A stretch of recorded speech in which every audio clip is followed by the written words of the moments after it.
A partir da próxima terça-feira, as passagens do transporte coletivo intermunicipal vão aumentar em Minas Gerais. O reajuste médio das linhas de veículos rodoviários é de 5,82%. Já os veículos urbanos recebem a correção de 3,55%. O reajuste faz parte de um decreto que é renovado anualmente. Em razão da pandemia, desde 2020 não houve acréscimo de bases tarifárias. A atualização busca corrigir valores de insumos, combustíveis, manutenção e de outros serviços. O sistema intermunicipal conta com uma frota de mais de 3.500 veículos e atende uma média de 2,9 milhões de passageiros ao mês. Elias. E na Assembleia Legislativa de Minas Gerais, os deputados discutem emendas que têm como objetivo regulamentar o transporte fretado intermunicipal. Eles também aprovaram requerimento para a realização de uma audiência pública para discutir a questão. E sobre esse assunto eu vou conversar agora com a Laura Marques, que fala diretamente de Belo Horizonte. Olá, Laura, uma boa noite para você. Olha, o transporte fretado atualmente é uma opção mais em conta para as pessoas que querem se deslocar mais rapidamente entre os municípios, né? Porém, ele esbarra ainda em questões como segurança, estado de conservação dos veículos também. Então eu queria saber justamente como é que andam essas discussões aí em BH. Uma boa noite para você. Boa noite, Elias. Boa noite a todos que nos assistem nessa sexta-feira à noite, né? Pois é, o que está acontecendo lá na Assembleia Legislativa de Minas Gerais é o seguinte. Recentemente, o governo de Minas Gerais, a Secretaria de Estado de Infraestrutura e Mobilidade, baixou 2 decretos, inclusive, né, tratando da questão dos fretados, flexibilizando as regras para esse setor. Porque atualmente existem regras para que os ônibus convencionais, aqueles que rodam dentro das rodoviárias, né, interligando as cidades daqui de Minas Gerais, e há regras específicas para esse segmento e há regras também para os ônibus fretados, que são aqueles que você paga para viajar, combina um horário, né? Então são aquele mesmo grupo de pessoas que vai e volta. Essas são regras diferentes para esses 2 setores.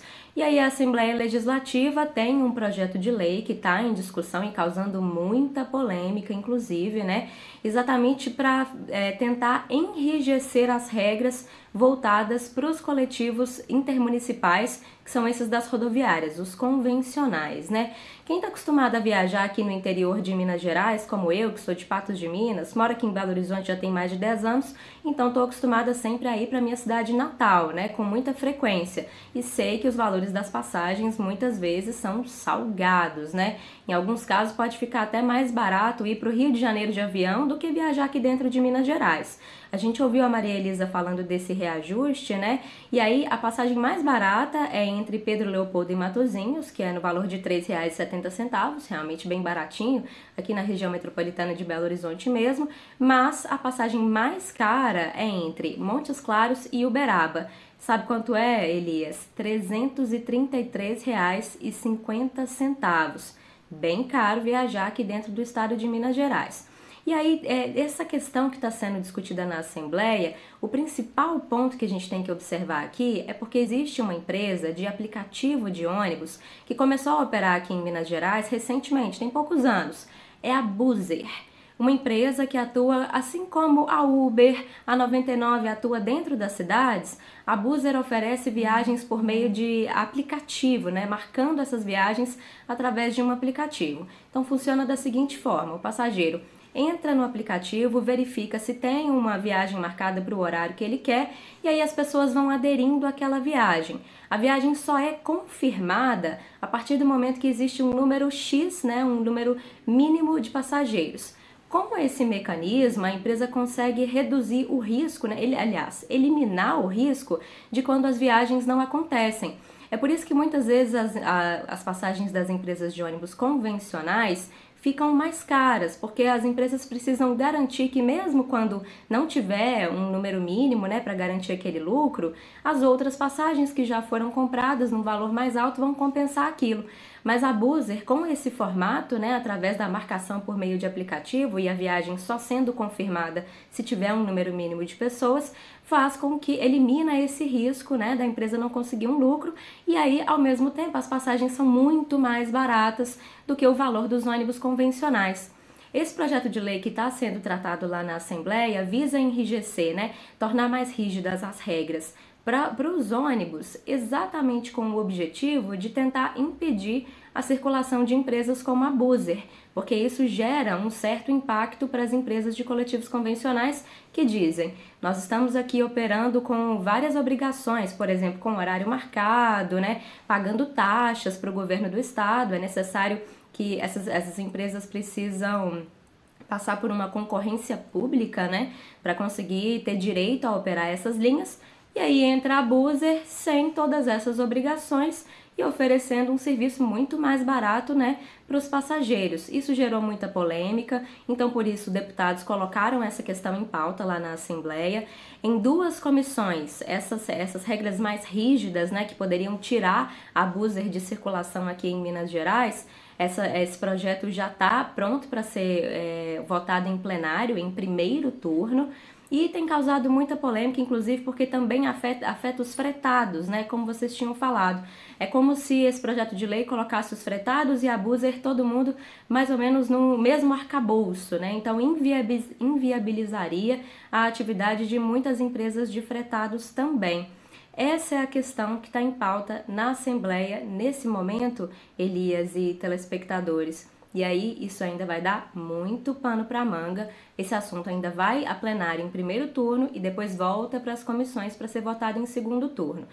A questão é, daqui para frente, é possível que a gente precise de uma regulamentação voltada para as empresas de ônibus intermunicipais por aplicativo, assim como aconteceu no caso da Uber, né? Essas discussões aconteceram em várias cidades e agora essa regulamentação também deve acontecer para esse setor.